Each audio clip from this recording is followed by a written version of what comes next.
আমি নারী, আমি মহিষী, আমি জননী কন্যা জায়া, আমি ধরিত্রী শ্যামলা সুফলা স্নেহ মমতা মায়া। আমি বীজভূমি, উদ্ভিদ মাতা, আমি অঙ্কুর ত্রাতা, আমি দ্রৌপদী, কুন্তি লক্ষ্মী, দুর্গা মহাশ্বেতা।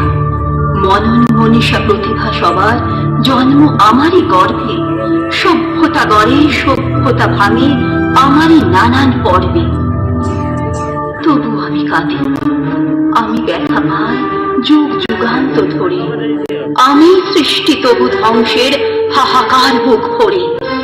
মেয়ে মানুষের জগৎকে ছেড়ে মানুষ হবার স্বপ্নে আমার লড়াই জেগে থাকে সব ধর্মে রক্তে বর্ণে। সাহিত্যে কাব্যে শাস্ত্রে লোকাচারে আমাকে মা বলে পুজো করেছেন, প্রকৃতি বলে আবিক্ষিতা করেছেন। আবার শহরগঞ্জের কানাগুলিতে ঠোঁটে রং মাখিয়ে কুপি হাতে দাঁড় করিয়েও দিয়েছেন।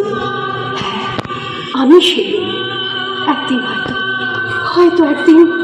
হয়তো অন্য কোনো একদিন আমার সমস্ত মিথ্যে পোশাক ছুঁড়ে ফেলে দিয়ে আমি হয়ে উঠব সেই অসামান্যা।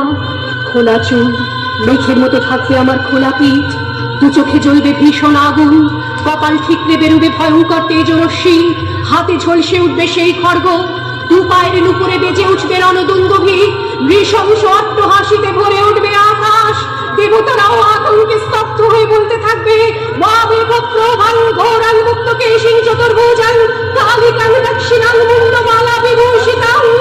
বিভৎস দাবানলের মতো আমি এগোতে থাকবো, আর আমার এগিয়ে যাবার পথের দুপাশে মুন্ডহীন অসংখ্য দেহ ছটফট করতে থাকবে।